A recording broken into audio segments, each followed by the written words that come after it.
예, 안녕하십니까. 오늘 말씀은 골로새서 3장 18절에서 4장 1절 말씀입니다. 표시면 제가 한번 낭독을 해보겠습니다. 골로새서 3장 18절부터입니다.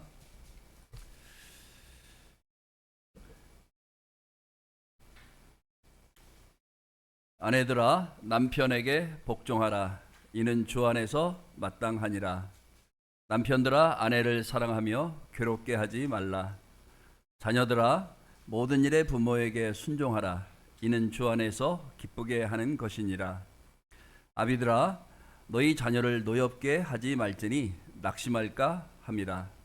종들아 모든 일에 육신의 상전들에게 순종하되 사람을 기쁘게 하는 자와 같이 눈가림만 하지 말고 오직 주를 두려워하여 성실한 마음으로 하라.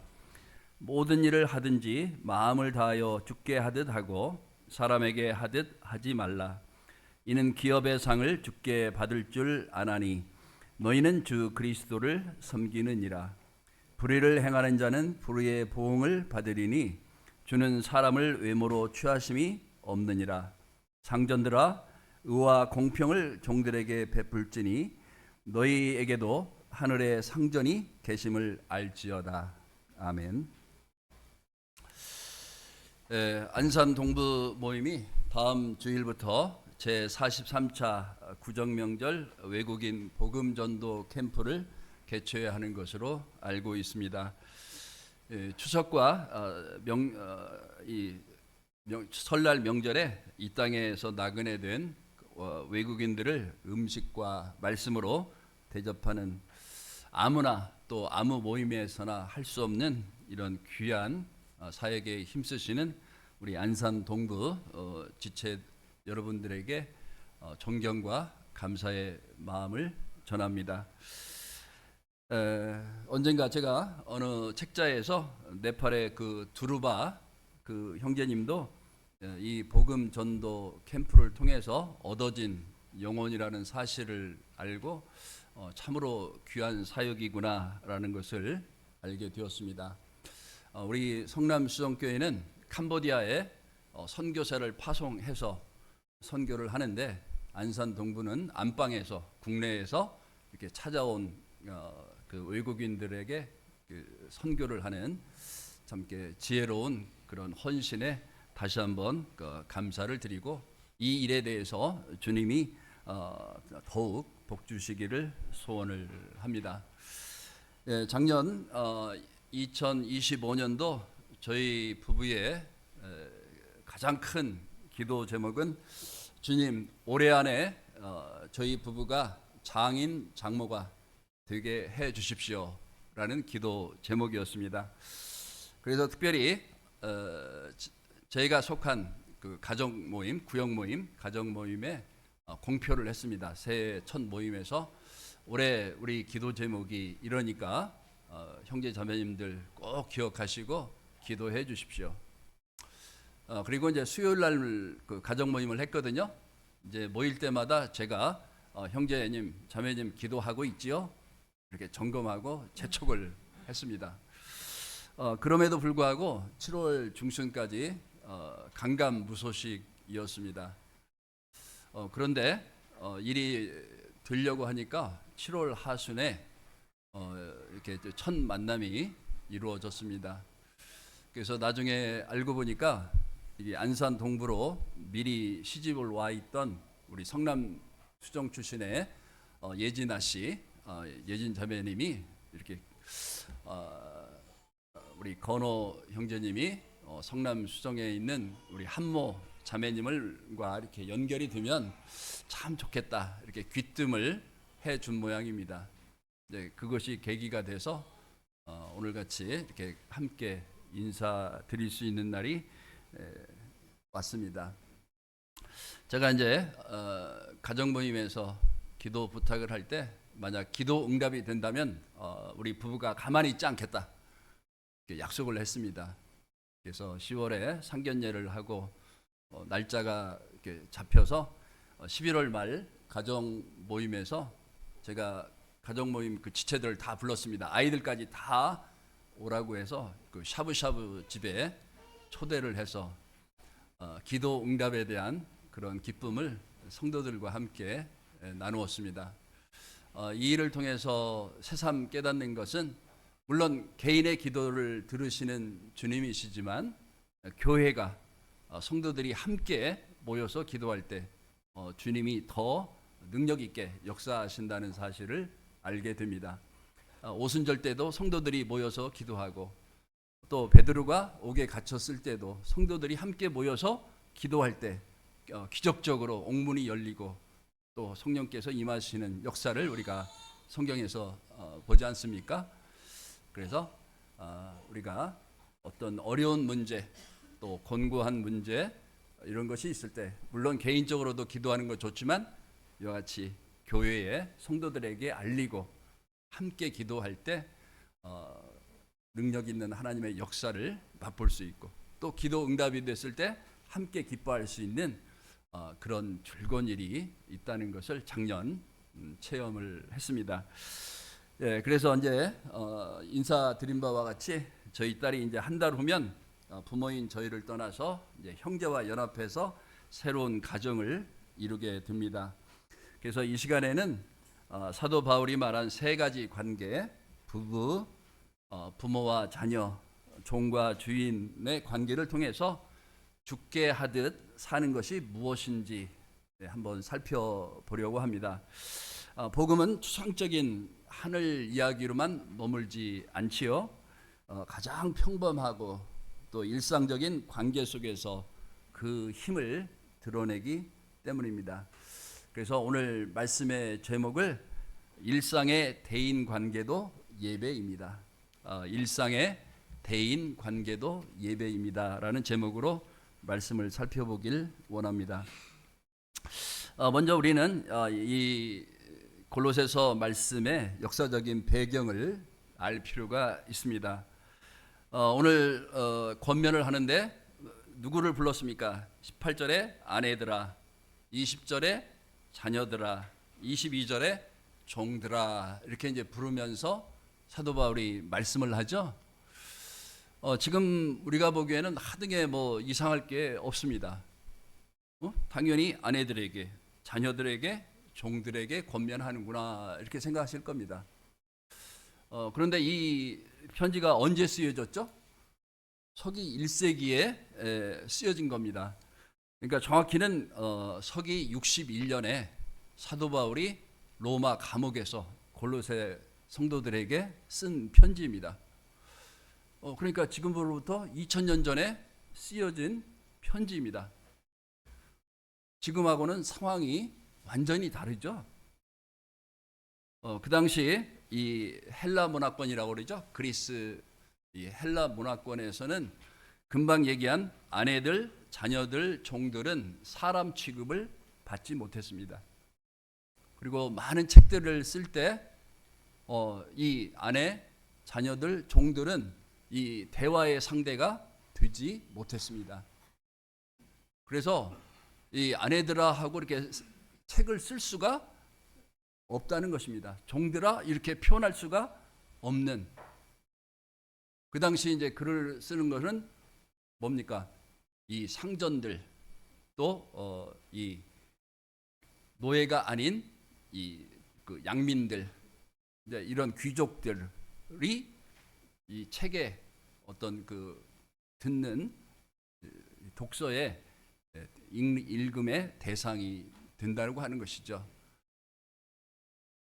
그런데 사도 바울은 그런 시대에 아내들에게, 자녀들에게, 종들에게 이렇게 부르면서 쓴다는 자체가 혁명적인, 그 당시로서는 용납될 수 없는 그런 일을 사도 바울은 혁명적으로 하고 있다는 자체입니다.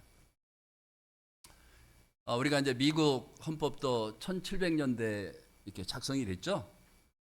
그래서 그 헌법에 보면 모든 사람은 법 앞에 평등하다라고 합니다. 이게 all men, 모든 사람은 법 앞에 평등하다. 정말 그랬을까요? 우리가 잘 알다시피 어떻게 했습니까? 남북 전쟁 왜 일어났죠? 노예 해방, 노예가 있었기 때문에 일어났죠. 그런데 1700년대에 그 헌법을 만들면서 모든 사람은 법 앞에 평등하다? 자, 그때 모든 사람은 누구를 지칭했냐면요, 백인 남성을 염두에 둔 것입니다. 이때 모든 사람은 백인 남성들만의 모든 사람들입니다. 그러니까 노예라든지 여자들은 그 모든 사람의 축에 끼질 못합니다. 그래서 미국도 여자들에게 투표권, 참정권을 준 지가 얼마 안 돼요.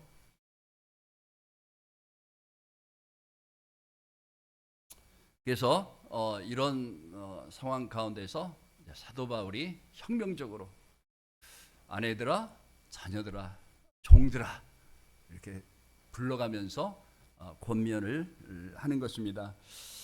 그렇다면 이상하죠? 이미 그 체제 안에서는 이 아내들, 자녀들, 종들은 그 기존 체제 하에서 억압돼서 순종할 수밖에는 없는 그런 처지였습니다. 그런데 굳이 또 순종하라, 복종하라 이럴 필요가 있었을까요? 이미 복종할 수밖에 없는 그런 처지에 있는 사람들에게 왜 이런 권면을 새삼스럽게 하는 것일까요? 자, 궁금하시죠? 그런데 그 요더라고 하는 그 학자가 예수 정치학이라는 책에서 이제 이렇게 표현하고 있습니다. 그들이 그리스도인으로 개종하는 체험 가운데 혹은 기독교 공동체의 새로운 구성원으로 교육받은 가운데 혹은 그 공동체 안에서 살아가는 가운데 이 비천한 자들에게 새로운 종류의 존엄성과 책임감에 대한 비전 혹은 열망을 갖도록 만드는 무언가가 있었음에 틀림이 없다. 이렇게 썼습니다. 이 말은 쉽게 말하면 뭡니까? 복음을 통해서 이들이 엄청난 혁명적인 소식을 들었다는 것입니다. 그게 이제 사도 바울이 갈라디아서 3장 28절에 한 말씀에 아주 분명하게 드러나죠. 갈라디아서 3장 28절 말씀이 무엇입니까? 너희는 유대인이나 헬라인이나 종이나 자유인이나 남자나 여자나 다 그리스도 예수 안에서 하나이니라. 지금 들으면 뭐 당연하죠. 지금 들으면 어때 돼요? 이제는 남자보다도 여성의 인권이 더 막 높아진 그런 상황이죠. 그래서 20대 남성들이 막 화를 내죠. 막 우리는 군대는 우리가 다 갔다 오고 그러는데 좋은 직장은 여자들이 다 차지하고 막 그래가지고 막 20대에서 남자들이 막 화가 나 있어요. 그만큼 우리나라에서는 이 여성의 인권이 이렇게 높아져 있는 상황입니다. 그런데 2000년 전이죠. 근데 이들이 복음을 들었어요. 그래서 이 자유인이나 노예나 또 남자나 여자나 하나님 안에서는 그리스도 안에서는 다 하나다. 이 소식을 들었어요. 그러면 그때 반응이 어땠을까요? 종이나 우리 주인이나 나나 똑같다고? 남편이나 나나 쌤쌤이라고? 이 소식을 들었다고 한번 그 입장이 돼보세요. 그러면 들고 일어나겠죠? 너나 나나 똑같대. 그러면서 어떻게 됩니까? 그동안 억눌렸던 것들을 막 폭발시킬 수 있는, 야, 우리 너무 그동안 억울하게 눌려 살았다. 우리 동지들이여 일어나자, 뒤집자.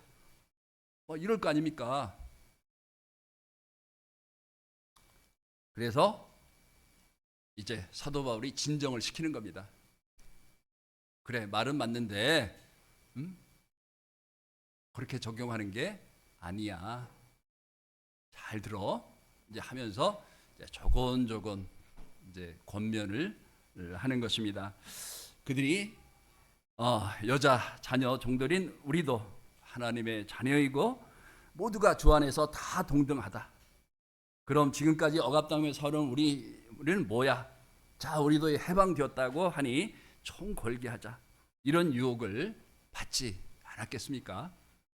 그래서 사도 바울이 이들에게 진정을 시키면서 바른 적용을 교훈해 주고 있는 것입니다. 그래서 먼저 이제 아내와 남편들에게 특별히 아내들에게 먼저 권면을 하고 있죠. 아내들에게 남편에게 복종하라고 명합니다. 여기서 이제 복종은 군사적인 강압이 아니라 자발적인 순종을 의미하는 것입니다. 그리고면서 주 안에서 마땅하다라는 조건을 붙이죠.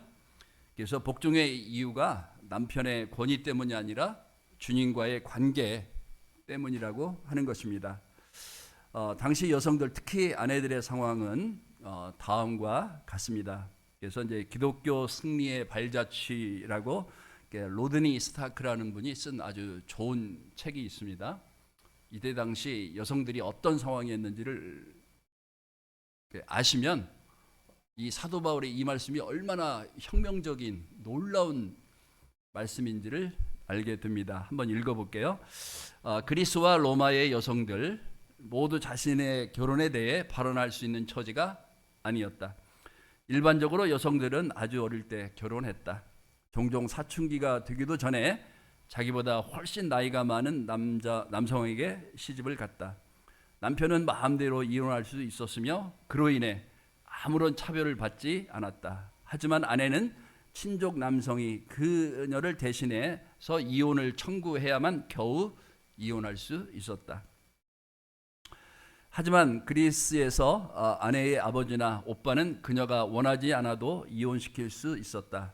로마나 그리스의 남편들은 원하지 않는 아이는 죽일 수도 있었고 아내에게 강제로 유산시킬 수 있을 정도로 절대적인 힘을 가졌다라고 쓰고 있습니다. 그러니까 이 당시 여성들은 사람이 아니라 하나의 장식품, 놀이개 정도로 취급을 받던 시대라고 하는 것입니다. 아마 우리 연세가 많으신 부모님들은 잘 아실 겁니다. 우리나라도 일제 시대를 거치고 또 우리가 중국한테 부대끼는 그런 역사가 있죠. 그래서 이제 큰 나라의 공료로 강제로 끌려가는 일을 면하기 위해서 어린 나이에 시집을 보내죠. 그래서 미처 초경이 시작되기도 전에 시집을 보내버립니다. 그래서 아마 우리 고등학교 학생들은 잘 아실 거예요. 그 현진건의 불이라고 하는 단편 소설이 있습니다. 이제 1920년대 쓰여진 소설인데요. 15살 순이가 주인공입니다. 그래서 이 순이가 어린 나이에 이제 시집을 와서 15이면 중학교 2학년생이죠. 근데 이미 아내가 돼 있어요. 그래서 낮에는 막 그 농촌의 시골 일에 막 뼈 빠지게 고생을 하고 또 밤이 되면 막 삼촌뻘 되는 남편에게 이 성적으로 막 혹사를 당하는. 그래서 너무너무 막 이 괴로우니까 막판에 막 집에 불을 질러버리는 그런 슬픈 이야기입니다. 한번 생각해 보세요. 오늘날 중학교 2학년짜리가 그런 비참한 생활을 하고 있다는 것을. 불과 우리도 100여 년 전에는 숱하게 그런 생활을 했다는 거 아닙니까? 하물며 2000년 전에 여성들은 더 얼마나 험악한 그런 어려운 삶을 살았을지 상상할 수가 있죠. 그런데 사도 바울은 이들에게 복음이 주는 자유가 그런 방종의 자유가 아니다. 너희가 그런 어려운 처지가 될지라도 주님을 생각함으로 남편에게 복종할지어라.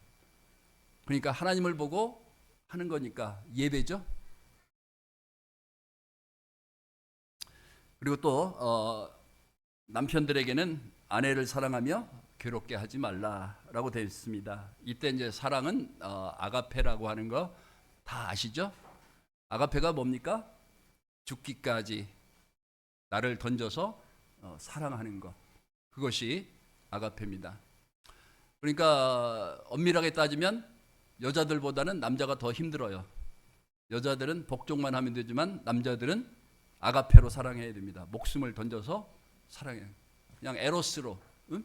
그냥 예뻐서 그냥 그 사랑하는 남녀간의 그런 열정으로 사랑해라 그러면 얼마나 좋았을까요? 그런데 아가페예요. 주님이 우리에게 보여주신 내 몸을 던져서 상대방을 이롭게 하는, 살리는 그런 아가페 사랑으로 아내를 사랑하라고 하는 것입니다. 건호 형제님 아시겠죠? 네, 그 당시 아내들은 아마 무술이, 궁중에서 가장 험한 일을 하는, 막 밤낮없이 일하는 무술이, 하녀, 어쩌면 성적 놀이개 정도의 취급을 받던 시대에 사도 바울은 한나의 인격체로서 남편들이 막 학대하는 게 아니라 이와 같이 이제 아내를 귀히 여기라고 하는 그런 말씀을, 그러니까 여성들이 얼마나 좋았을까요? 그러니까 우리가 성경을 읽어보면 남성들보다 여자들이 더 많죠? 그럴 수밖에 없는 메시지 아닙니까? 자, 그래서 우리는 이제 이 부부 관계, 여기서 이제 길어지면 이제 주례사가 될 것 같아서 좀 초점을 좀 달리해서요. 우리는 이제 사역에 성공하면 모든 관계가 저절로 잘 될 거라고 하는 착각에 빠집니다. 저는 이제 취미가 화분을 기르는 겁니다. 그래서 한 20개 정도의 제가 화분을 기르는데요. 제가 이제 매월 초하루 하고 보름에는 힘을 씁니다. 화분들을 욕실로 다 옮겨서 막 샤워를 시켜줍니다. 그러면서 얘 시원하지 막 하면서 이제 샤워를 시켜줍니다. 그러면 또 이렇게 시들어 있는 잎이라든지 이런 건 전지과일로 다 이렇게 잘라줍니다. 그걸 제가 보름마다 그 일을 합니다. 그러니까 화분들이 막 싱싱해 보여요. 화분도 15일마다 막 샤워를 시켜주면서 다듬어주면서 돌보는데, 우리가 부부관계에 있어서 무관심하고 관리를 하지 않는다? 이거는 문제가 심각해지는 것이죠. 그래서 그 윌라드 할리라고 하시는 분이 쓴 책이 있어요. His need, her needs. 이제 그의 필요, 그녀의 필요, 뭐 이제 이런 책인데요. 우리말로는 그 남자의 욕구, 그 여자의 갈망. 이제 그 윌라드 할리라고 하는 분이 쓴 책인데요. 절판은 됐어요. 그런데 이제 알라딘에 보면 중고로 살 수 있거든요. 그래서 부부관계에 조금 문제가 있거나 예방하시기를 원하시는 분들은 이 책을 한번 읽어보시면 좋아요. 그 책의 요지가 뭐냐면요, 남자들은 주로 성적인 욕구가 채워지지 않았을 때, 또 여자들은 정서적인 갈망, 쉽게 말하면 이 대화가 되지 않을 때 문제가 일어난다고 하는 것입니다. 그래서 남편과 아내들은 서로의 필요에 대해서 민감하고 또 그것을 채워주기 위해서 관리하고 이제 힘써야 된다고 하는 것입니다. 그래서 이제 부부는 가장 요즘 말로 가장 그 표현하기 좋은 것이 친구 관계죠. 동역자, 친구, 배필. 그래서 이제 저희 딸이 이제 어디 있느냐 보면 주로 이제 요즘 이제 데이트를 하니까 주로 카페에 있다 이렇게 이제 얘기를 많이 듣습니다. 우리는 이제 데이트하고 결혼하면 이제 데이트는 끝이라고 생각하는데요. 제가 요즘 생각이 좀 바뀌었습니다. 데이트는 결혼하고 나서도 하나님이 부르실 때까지 부부간의 데이트는 계속 되어져야 한다라는 생각을 가지게 되었어요. 왜 그러냐면요, 찰스 라일리라고 하는 분 아시죠? 찰스 라일리. 우리 모임의 대표적인 학자시거든요. 이분이 이제 우리 이제 모임에서 믿는 게 세대주의 해석이잖아요. 이 세대주의를 아주 바르게 정립하신 그런 학자가 찰스 라일리인데요. 유명한 대학 교수님이셨어요. 근데 이분이 정년 퇴임하던 날에 자매님한테 이혼당했어요. 그렇게 훌륭한 학자고 우리 모임의 대표적인 학자이신데 정년 퇴임하는 날 자매님한테 이혼당했어요. 이혼 사유가 뭔지 아십니까? 당신은 학교를, 도서관을, 제자를 너무너무 사랑해서 나는 그동안 너무도 외로웠다. 그래서 이제 당신 정년 퇴임할 때까지 내가 기다려 줬으니까 나도 내 인생을 찾아가야 되겠다. 찰스, 굿바이.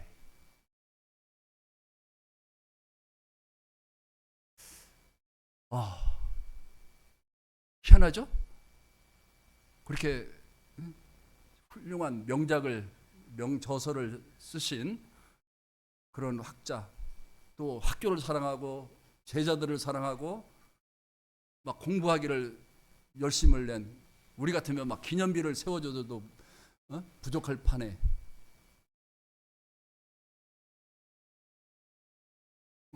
그분이 사역은 성공했을지 몰라도 뭐는 실패를 했어요? 아내의 필요에 대해서는 무관심했다는 겁니다. 소홀히 했다는 거겠죠? 그래서 이 사역이 잘 되고 그런다고 해서 자동적으로 부부관계가 또 자녀들과의 관계가 잘 되는 것이 결코 아니라고 하는 것을 우리는 잊어서는 안 될 겁니다. 그래서 제가 이 이야기를 듣고 요즘 이제 루틴이 하나 생겼습니다. 그래서 이제 주일 오후에 이제 집에 갈 때 중간에 그 좋은 카페, 분위기 있는 카페에 들르려고 노력을 합니다. 저는 아메리카노 따뜻한 것만 마시기 때문에 뭐 겨우 뭐 10,000원이면 되잖아요. 그래서 이제 집에 가면은 어떻습니까? 뭐 빨래 해야지, 설거지 해야지, 뭐 집안일 하느라고 대화할 분위기가 안 됩니다. 그런데 어때요? 일단 카페에 가면 뭔 얘기라도 이렇게 하게끔 되죠? 그래서 우리가 이제 결혼했으면 끝이다. 남자들이 속된 말로 하는 말이 있죠. 뭐 잡아놓은 물고기에게 먹이를 주느냐, 뭐 이제 그렇게 호기를 부리는데 큰일 날 얘기입니다. 결혼하고도 데이트는 계속 되어져야 합니다.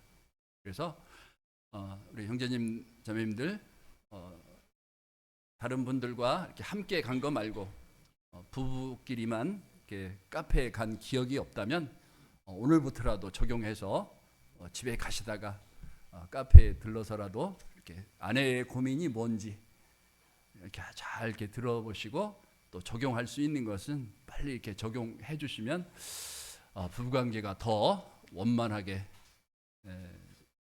좋아질 거라 믿습니다.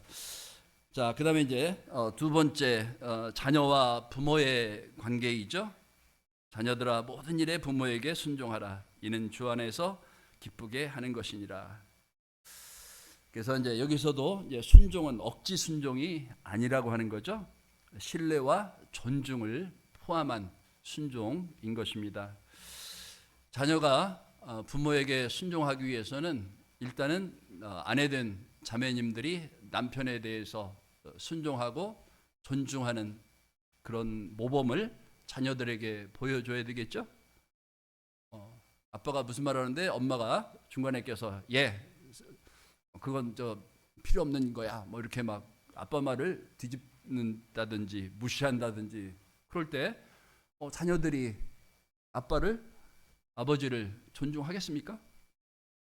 그러니까 아내된 자매님들이 먼저 남편을 존중하는 모습을 보일 때 자녀들이 또한 아버지를 같이 마음으로 이렇게 우러나서 이렇게 순종할 수 있다는 말입니다. 그리고 특히 이제 부모들에게 아비들에게 권면을 하죠. 21절에 너희 자녀를 노엽게 하지 말지니 낙심할까 함이라. 자녀들의 아비들의 책무는 자녀들을 노엽게 하는 것이 아니라 오히려 격려해야만 하는 것입니다. 자, 자녀들이 언제 노여울까요? 언제 승질 날까요? 아버지한테 막 대들고 싶을 때가 언제일까요? 우리들도 유교 문화권에서 자랐기 때문에 충분히 이해가 되시죠? 고압적인 행동, 아이를 궁지에 몰아넣으면서도 지혜는 전달되지 못하고 아이에게 분노, 원한, 적개심을 일으키는 행위들. 저도 이제 올해부터 지하철 무임 승차권을 얻었거든요. 그래서 이렇게 가만히 이렇게 돌아보면 우리 제가 이제 아들 하나가 있고 딸이 있는데 아들은 이제 결혼해서 지금 아이가 둘이 있습니다. 그래서 이제 우리 아이들이 중고등학교 시절 이렇게 이제 되돌아보면 제가 이게 반성할 일이 참 많아요. 왜냐하면 제가 우리 아이들의 어떤 그 상황을 이해하기보다는 제 체면 때문에 내가 명색이 교회의 집사고 일꾼인데 너희들이 그따위로 행동해? 안 돼. 이렇게 한 게 너무 많아요. 우리 모임 가운데도 이제 열심히 있는 형제님들은 아마 그럴 겁니다. 교회가 최우선이야. 그리고 믿음 안에서 전진해야지 쓸데없이 세상 조류에 휩쓸려 갖고 어디 이런 반푼어치도 없고 막 이렇게 막 뚝 잘라버리는 막 독재자 막 카리스마 있다고는 그러는데 돌이켜 보니까 제가 잘못한 거예요. 그러니까 예를 들면 이제 우리 성남 수정은 그 당시에는 이제 토요일에 학생부가 있었고 주일에 또 주일 예배가 있잖아요. 그러면 그때는 디모데 학교도 없고 얘네들은 이제 그 학원에 다니잖아요. 그러면 주로 이제 학원도 보충 수업이 있고 스케줄이 있을 거 아닙니까? 친구들과. 그러면 아빠 나 오늘 학생부 빠지고 학원 가야 돼. 그럴 때 제가 지금 같으면 그럴게요. 그래? 왜 그렇게 됐지? 그래? 벌써 약속이 돼 있었다고? 그렇구나. 어떻게 하지? 학생부를 가야 되는데 이제 그러면서 저도 이제 고민하고 아이의 의견을 충분히 들어주고 그래 미리 약속이 됐다면 이번은 갔다 와라. 그러나 다음번에는 빠지지 않는 방법으로 잘 해봐. 아빠는 네가 그렇게 빠지고 그럴 때 마음이 아파. 또 우리 집안은 하나님 일을 최우선으로 한다라고 선포한 집안이잖아. 그러니까 너도 그 원칙을 잘 이렇게 해서 생각해보면 좋지 않을까? 이렇게 했더라면 얼마나 좋았겠습니까? 근데 들어보지도 않고 싹둑 잘라버리고 막 보기는 멋있지만 그 아이들은 어땠을까요? 우리 아들 딸은 그나마 좀 무던해서 이렇게 어른이 돼서도 모임 안에 남아있지 좀 이렇게 반항심이 있거나 또 성깔이 괄괄한 자녀들 같았으면 어땠어요? 그래 내가 지금 힘이 없어서 지금은 참는다만 내가 대학 가면 굿바이야. 이게 웃을 일이 아닙니다. 많은 가정에서 벌어지는 일들이에요. 왜 그런 일이 일어났을까요? 아이들이 노여웠죠? 승질났어요. 자기들도 친구하고 인간관계가 있잖아요. 왜 우리만 약속이 중요합니까? 아이들도 자기들끼리의 약속이 있잖아요.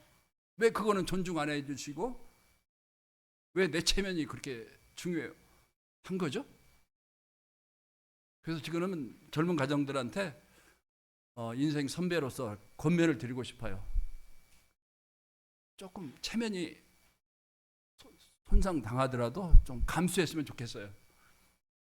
사무엘의 아들 자랑할 만한 한가요? 다윗의 아들 압살롬 막 아비를 막 죽이겠다고 추격하잖아요. 이게 자식 문제는 이게 함부로 이렇게 되는 게 아닙니다. 그래서 어른인 우리가 먼저 된 우리가 체면이 조금 상하더라도 아이들의 말을 귀 기울여 들어주고 존중해주고, 그럴 때 우리 아빠도 우리 부모도 나의 이런 행동 때문에 고민하고 고심하는구나. 그랬을 때 아이들이 최소한 노여움은 가지지 않을 거 아닙니까? 그런데 들어주지도 않고 밀어붙이면 아이들의 그 압력이 내 안으로 쌓이다가 이제 아빠를 이길 힘이 생기는, 이제 대한민국에서는 이제 대학교 입학이죠. 그러면 압력솥 튀듯이 그때는 이제 걷잡을 수가 없게 됩니다. 그래서 제발 나의 체면보다는, 주님이 그러시잖아요, 노엽게 하지 말라고요. 그래서 어떤 권위로서 누르려고 할 때 일시적으로는 모양은 그럴듯하죠.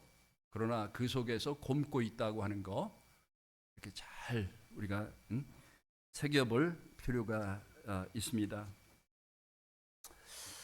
그래서 이제 제가 이제 초등학교 5학년 때였는데요. 저희 어머니가 그 소풍 가기 전날에 이 반바지하고 타이즈를 사오셨어요. 그러면서 저보고 소풍 때 그거를 입고 가라고 막 강요를 하셨거든요. 그래서 제가 이제 아주 순진하고 이렇게 예스맨형 아들이었기 때문에 마지못해서 입고 갔습니다. 그런데 그때 우리 시골 분위기가 뭐였냐면요, 이 타이즈에 반바지 입는 것은 여학생들, 여자애들이나 입는 옷 스타일이었어요, 그 당시에. 근데 제가 초등학교 5학년인데 여자애들이나 입는 옷을 제가 입고 소풍을 갔어요. 그때 제가 어땠을까요? 막 속된 말로 그날 쪽팔려서 죽는 줄 알았습니다. 즐거워야 할 소풍날이 엄마의 강요에 의해서 원치 않는 옷을 입고 가갖고 하루 종일 막 힘들었어요. 우리 어머니가 막 악한 어머니도 아니고 막 존경할 만한 감사한 어머니인데 저한테 딱 한 가지 상처를 주고 가셨어요. 그 막 소풍날에 여자애들이나 입는 옷을 입혀가지고. 근데 나중에 알고 보니까요, 그 스타일이 그 서울 애들이 입는 옷 스타일이었어요. 그러니까 우리 어머니가 어디 잡지나 뭐 어디 이렇게 보시고 우리 아들 서울 애들이 입는 거 우리 아들도 입히면 멋있겠다 해서 입히셨는 건데, 정작 당사자인 이 아들은 그 즐거워야 할 소풍날에 아주 괴로웠습니다. 무슨 말인지 아시겠죠? 내가 좋은 것이 우리 자식들에게 다 좋은 것은 아니다라고 하는 것입니다. 아이들도 그 나름의 세계가 있어요. 그 세계를 이해하고 도와줘야지, 그 세계를 이해하지 못하고 내 생각으로 강요할 때 그 자녀는 괴롭습니다. 노여워요. 벌써 50년 전의 일인데 제가 막 그 생각이 나면 막 힘들었던 하루, 그 기억으로 남아 있습니다. 그래서 우리 형제자매님들은 자녀들에게 그런 힘든 기억을 만들어 주시지 마시기를 권면을 드립니다. 그리고 이제 마지막 관계가 뭐죠? 종들과 상전의 관계죠. 그래서 종들은 성실하게, 주인은 공평으로 하라고 합니다. 왜 그렇죠? 24절에 나왔습니다. 기업의 상을 주께 받는 줄 알니라. 종도 주인도 다 누구 밑에 있어요? 하나님의 밑에 있고 하나님으로부터 상급을 받기 때문입니다. 이것도 예배의 관계죠. 그 사람을 보고 하는 것이 아니라 하나님께서 나를 보고 계신다라는 것을 생각할 때. 그래서 이제 우리 성남수영교회는 요즘 요한일서를 강해 설교를 하거든요. 그래서 보면 이제 사도 요한이 요한복음도 썼고 요한 1, 2, 3서를 썼잖아요. 그래서 이제 독생자, 하나님이 세상을 이처럼 사랑하사 독생자를 주셨으니, 그 독생자가 하나라는 뜻보다는 하나님 아버지가 가장 사랑한, 가장 독특한 아들을 우리에게 주셨다, 그런 말씀입니다. 또 하나님은 사랑이시잖아요. 그러니까 하나님 아버지께서 이 사랑 덩어리인, 또 하나님 아버지가 가장 사랑하고 가장 독특한 아들을 우리에게 주셔서 내가 죽고 내 안에 그리스도께서 사신다, 이거 아닙니까? 우리가 독한 술을 마시면 취하는 게 당연하죠, 그죠? 독한 술을 마셨는데 멀쩡하다? 그건 이상한 사람이죠. 우리가 엄청난 그 사랑의 원자폭탄을 가슴에 안고 있는데 나를 통해서 사랑이 드러나지 않는다? 성령의 열매가 드러나지 않는다? 이상하지 않습니까? 응? 하나님께서 그 사랑 덩어리를, 수소폭탄 같은 엄청난 위력의 그 사랑을 우리에게 주셨는데, 우리에게 사랑과 절제, 이런 9가지 성령의 열매로 표현되는 이런 열매들이 나타나지 않는다면 그는 구원받지 않은 분이 틀림없을 것입니다. 그래서 요한일서에서 그렇잖아요. 형제를 미워하는 자, 이거 이상하다는 거죠. 그 엄청난 사랑을 부어줬는데 미워해? 이거 원리적으로 말이 안 된다는 거죠. 그래서 이 종들도 상전도 이와 같이 하나님을 향해서, 또 하나님이 주신 그 권위를 근거로 해서 그 상황 가운데에서, 자신이 놓여 있는 상황 가운데에서 성실하게 일하고, 또 주인은 상전의 입장에 대해서 마음대로 하는 게 아니라 공평하게 행할 것을 말씀해 주고 계십니다.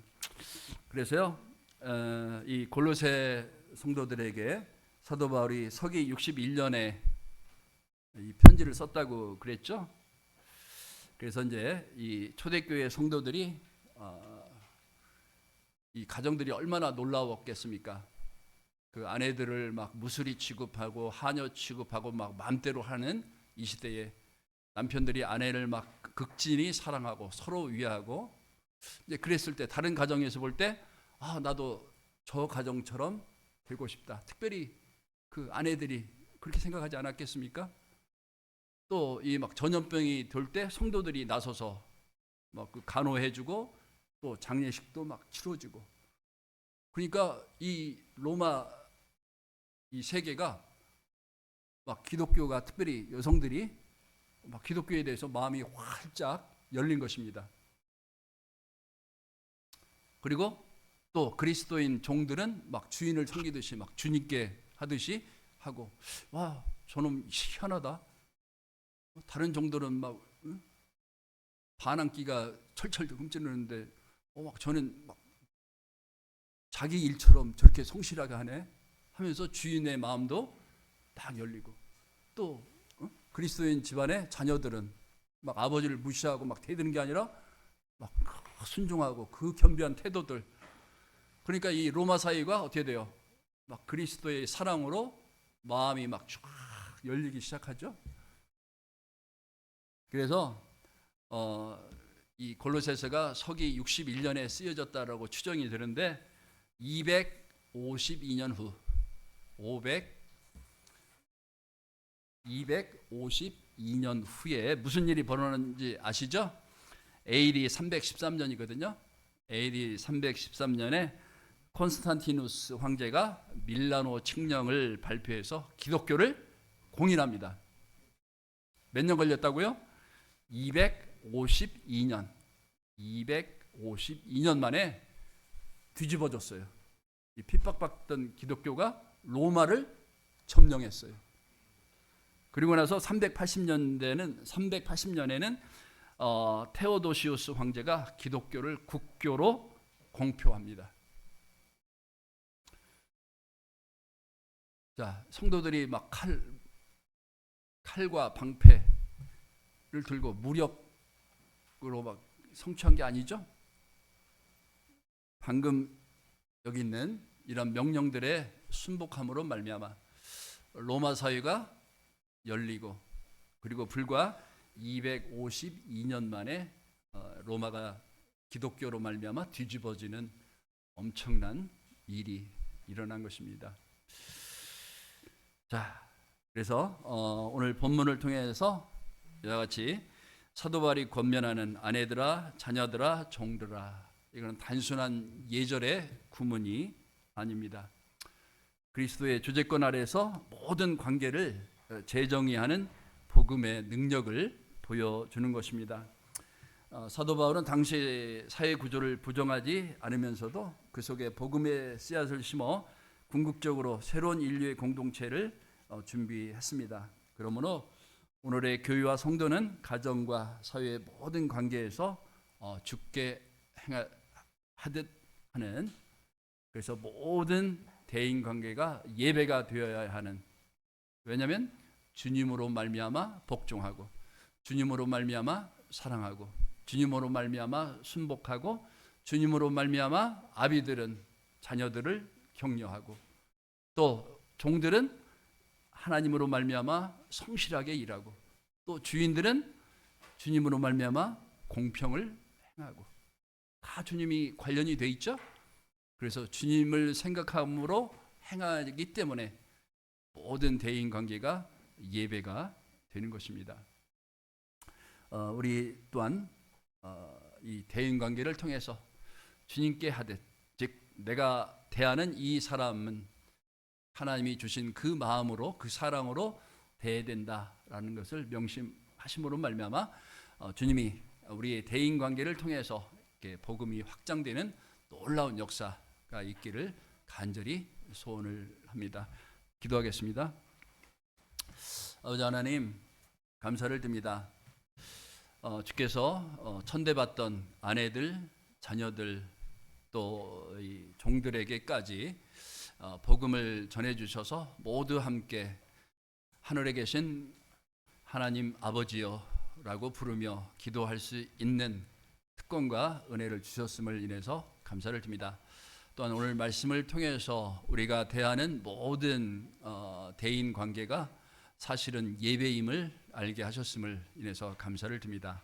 이제 이후로 우리가 모든 사람을 대할 때 주께 대하듯 함으로 말미암아 이 관계를 통해서 하나님의 어떠하심이 드러나게 하시고, 이 일을 통해서 더 많은 사람들이 주님께 돌아오는 역사가 일어날 수 있도록 은혜 베풀어 주시옵소서. 아버지 하나님, 다음 주일부터 안산 동부교회에서 외국인들을 상대로 복음 전도 캠프를 시행합니다. 임마누엘 우리 주님께서 힘주시고 또한 말씀을 이미 전파될 때에 그들의 심령을 열어주심으로 말미암아 많은 외국인들이 거듭나고, 또 이 땅에서 또 자기 나라에 돌아가서 복음을 전파하는 일들이 계속해서 일어날 수 있도록 이 사역 가운데 함께 하시고 복 주시기를 간절히 소원을 드립니다. 오늘 함께 말씀을 교제할 능을 허락하신 주님께 감사를 드리옵고 주 예수 그리스도의 이름으로 기도했사옵나이다. 아멘. 네, 감사합니다.